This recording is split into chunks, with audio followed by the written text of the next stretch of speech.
தலைமையில் போராட்டத்தை எப்படி நடத்துவதற்கு காவல்துறை அனுமதித்தது?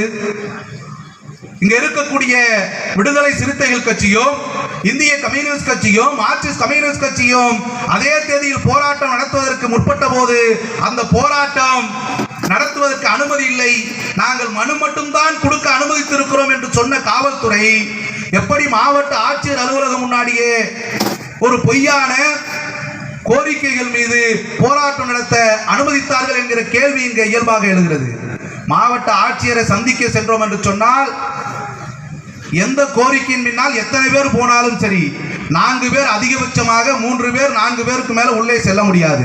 ஆனால் விஜிகே மணி தலைமையில் 10க்கும் மேற்பட்ட நபர்கள் ஆட்சியர் முன்னாடி உட்கார்ந்து கிட்டத்தட்ட 15 நிமிடத்துக்கு மேல் தொடர் ரவி எங்கே குறிப்பிட்டார்கள், ஒரு தாழ்த்தப்பட்ட சமூகத்தைச் சேர்ந்த ஒரு மனிதரை அவன் மாடு திருடுகிறவன் மாரிமுத்து என்று சாதியை இழிவோடு பேசுகிற விஜிகே மணி மீது அன்டச்சபிலிட்டி வழக்கு பதிவு செய்ய வேண்டுமா வேண்டாமா? ஒரு மாவட்ட ஆட்சியர் முன்னாடியே ஒருவர் பேசுகிறார், அதை எப்படி மாவட்ட ஆட்சியர் அனுமதித்தார் என்கிற கேள்வி எங்களுக்கு எழுகிறது.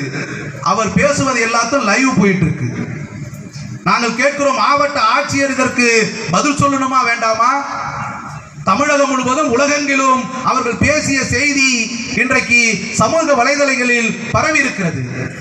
இந்திய நாட்டில் எவ்வளவோ கோரிக்கைகளுக்காக போராட்டம் நடைபெறுகிறது. அதை பற்றி விஜிகே மணிக்கோ அந்த சமூக விரோத கும்பலுக்கு ஏதாவது தெரியுமா? ஜூன் மாதம் 12ஆம் தேதி